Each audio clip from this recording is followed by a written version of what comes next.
Hello everyone, this is my review of the OXO Good Grips Balloon Whisk. This is a pretty handy tool for cooking in the kitchen.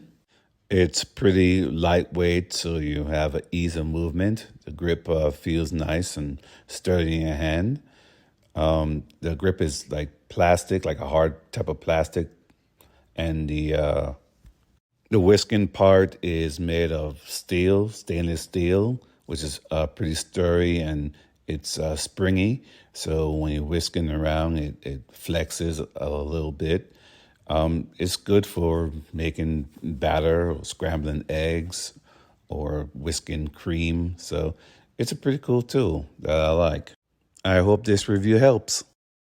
Hello, everyone. This is my review of the OXO Good Grips Balloon Whisk.